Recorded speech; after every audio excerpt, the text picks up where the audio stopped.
بسم اللہ الرحمن الرحیم۔ وَإِذَا اور جب قیل کہا جائے لہم انہیں آمنو ایمان لاؤ، کما جیسے آمنا ایمان لائے، ناسو لوگ، کما آمن الناس جیسے ایمان لائے لوگ، قالو تو وہ کہتے ہیں انؤمنو کیا ہم ایمان لائیں، انؤمنو کیا ہم ایمان لائیں، کما جیسے آمنا ایمان لائے، سفہاء بے وقوف، کما آمن السفہاء جس طرح ایمان لائے بے وقوف لوگ، الا خبردار، انہم بے شک، ہم السفہاء وہی احمق ہیں، وہی بے وقوف ہیں، ولکن لا یعلمون مگر وہ جانتے نہیں۔ منافقین کا ایک اور طرز عمل واضح کیا جا رہا ہے کہ یہ کون لوگ ہیں جن کو جب کہا جاتا ہے کہ تم دل سے ایمان لاؤ، ایمان کی طرف آؤ، اسلام قبول کرو، حق کی طرف پورے آؤ، منافقت نہ کرو، تو وہ لوگ کہتے ہیں کہ ہم ایمان لائیں جس طرح بے وقوف لوگ ایمان لائے، یعنی کہ معاذ اللہ وہ صحابہ کرام رضوان اللہ اجمعین کو کیا کہہ دیتے؟ بے وقوف۔ اب وہ کیوں کہتے؟ اس لیے کہ ان کے نزدیک تو دنیا ہی سب کچھ تھا، دنیا کا نفع، دنیا کی عیش و عشرت، آرام، عزت، جاہ و منصب، سب کچھ دنیا ہی تھی۔ اب دنیا میں انہیں سب کچھ چاہیے تھا۔ ان کے نزدیک وہ ہستیاں عقل و دانش سے محروم ہیں جو اپنے دین و ایمان کے لیے سر دھڑ کی بازی لگا دیتی ہیں، اپنی اولادوں کو قربان کر دیتی ہیں، اپنے عیش و آرام کو قربان کر دیتی ہیں، اپنے پیارے رب کی رضا کی خاطر اپنی زندگیاں قربان کر دیتی ہیں، پیارے آقا علیہ الصلوۃ والسلام کی ایک آواز پر لبیک کہنے کے لیے اپنی جانوں کا نذرانہ پیش کر دیتی ہیں۔ لیکن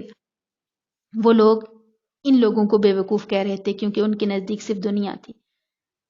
قرآن کہتا ہے حقیقت میں تو زیادہ دانا اور عقل مند وہ ہیں جنہوں نے فانی دے کر باقی کو لے لیا، جنہوں نے جان دے کر اپنے مالک کی رضا حاصل کر لی۔ وَرِضْوَانٌ مِّنَ اللَّهِ اکبر، سب سے بڑی رضا تو صرف اللہ ہی کی رضا ہے۔ ان سے بڑھ کر احمق کون ہے جنہوں نے چند روزہ زندگی کی راحتوں کے عوض اپنے آپ کو ابدی راحتوں بلکہ اپنے رب کی خوشنودی سے محروم کر دیا۔ اس لیے قرآن نے فرمایا کہ بے وقوف وہ نہیں جنہوں نے اپنی جانوں کے نذرانے بھی پیش کر دیے، اپنے سکون، اپنے آرام، سب کچھ اللہ کی راہ میں قربان کر کے اس کی رضا کے لیے ہر لمحہ کوشاں ہیں، وہ بے وقوف نہیں ہیں، وہ تو کامیاب ہیں۔ بے وقوف وہ ہیں جنہوں نے اس دنیا کو سب کچھ سمجھ لیا۔ الا انہم ہم السفہاء، سن لو یہی احمق ہیں، یہی بے وقوف ہیں۔ اب دیکھو منافقین کے نزدیک دنیا سب کچھ تھی، اور جو آخرت کے لیے سامان بنا رہے تھے، جو اللہ رسول کی آواز پر لبیک کہنے والے تھے، ان کے نزدیک وہ احمق اور بے وقوف لوگ تھے۔ تو آج بھی ہمیں اگر اپنے گرد و نواح میں دیکھیں تو ایسے بہت سے لوگ ہیں جو کیا کہتے ہیں آخرت میں دیکھی جائے گی، مگر دنیا کے لیے ہی لگے ہوئے ہیں، اپنی اولادوں کے لیے پتہ نہیں 40 سال کے منصوبے بنا کے بیٹھے ہوئے ہیں کہ ہم اپنے بچوں کے لیے، ہم اپنی نسلوں کے لیے یہ کر کے جائیں، وہ کر کے جائیں، بس دنیا کو ہی سب کچھ سمجھ بیٹھے ہیں مگر آخرت کے لیے کچھ اکٹھا نہیں کر رہے۔ قرآن کہتا ہے حقیقی عقل مند، حقیقی شعور والا، حقیقی کامیابی والا وہ ہے جس نے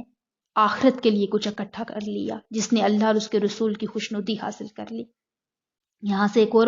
بات معلوم ہوئی کہ صحابہ کرام کی گستاخی کرنے والے لوگ جو ہیں اللہ تعالیٰ ان کو خود جواب دیتا ہے۔ اب انہوں نے صحابہ کرام کے لیے کہا نا کہ تم لوگوں کی طرح ایمان لائیں، بے وقوف ہو آپ لوگ، معاذ اللہ۔ اللہ رب العزت نے فرمایا، آگے سے جواب دے دیا کہ یہ بے وقوف نہیں ہے، بے وقوف تم ہو۔ یعنی کہ اللہ نے خود اپنے مقبول بندو کے متعلق جب انہوں نے تان و تشنیع کی تو رب کریم نے خود جواب دیا، اور انہی صحابہ کرام رضوان اللہ اجمعین کے بارے میں حضور علیہ الصلوۃ والسلام نے ارشاد فرمایا کہ میرے صحابہ کو گالی گلوچ نہ کرو، اگر تم میں سے کوئی احد پہاڑ کے برابر سونا بھی اللہ کی راہ میں خرچ کرے تو اس کا ثواب میرے کسی صحابی کے ایک مد یعنی ایک چھوٹی سی مقدار بلکہ آدھا مد یعنی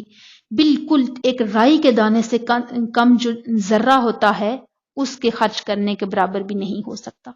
اللہ تعالیٰ کے اولیاء کے بارے میں بھی کچھ لوگ جو ہیں باتیں کرتے ہیں، اولیاء اللہ وہ ہیں جنہوں نے اپنی زندگیوں کو اللہ کی رضا کے لیے قربان کرنے کے ساتھ ساتھ اس امت کو بھی بہت کچھ دیا ہوتا ہے، امت محمدیہ کی تربیت کے لیے بہت سے کام کیے ہوتے ہیں۔ یہ اللہ کے دوست، یہ اللہ کے ولی،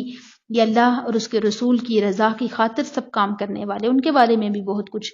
لوگ کہہ دیتے ہیں۔ حضور علیہ الصلوۃ والسلام فرماتے ہیں کہ اللہ تعالیٰ نے فرمایا جو میرے کسی ولی سے دشمنی کرے اسے میں نے لڑائی کا اعلان دے دیا ہے۔ اس لیے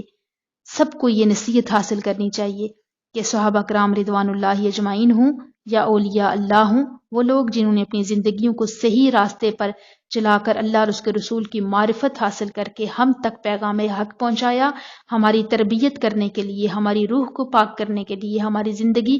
کو صاف ستھرا کرنے کے لیے جو اقدامات کیے، ہمیں ہر لمحہ ان کی قدر کرنی چاہیے اور منافقین کے ان واقعات سے جو سبق سیکھنا چاہیے کہ کہیں ہمارے اندر مومن ہونے کے باوجود، مسلمان ہونے کے باوجود، حضور سے محبت کرنے کے باوجود کہیں کوئی غلط روش، کوئی غلط ایسی بات نہ آ جائے کہ جس کی وجہ سے ہم یہ سمجھیں کہ ہمارے اندر یہ صفت منافقوں والی ہے۔ اللہ پاک ہمیں حقیقی مومن بنائے، حقیقی اصلاح کرنے والا بنائے اور ہر لغزش، ہر کوتاہی سے معاف فرمائے۔ اور قرآن پاک کے اندر یہ جو واقعات بیان کیے گئے ہیں نا، یہ صرف واقعات اس لیے نہیں ہے کہ ہم ان کو پڑھ لیں اور بس بات ختم۔ ان واقعات کو پڑھنے کے بعد بنی اسرائیل کا قصہ ہو یا قوم عاد کا ہو، قوم سمود کا ہو، جو بھی ہم یہاں پر پچھلی قوموں کے واقعات پڑھیں گے،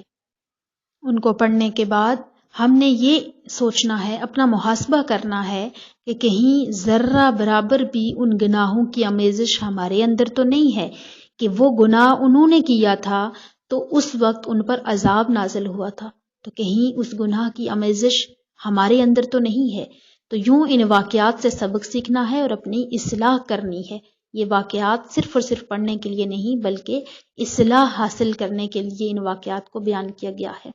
اللہ رب العزت آپ سب کو، مجھے ان سب باتوں پر عمل پیرا ہونے کی توفیق عطا فرمائے۔ السلام علیکم ورحمۃ اللہ وبرکاتہ۔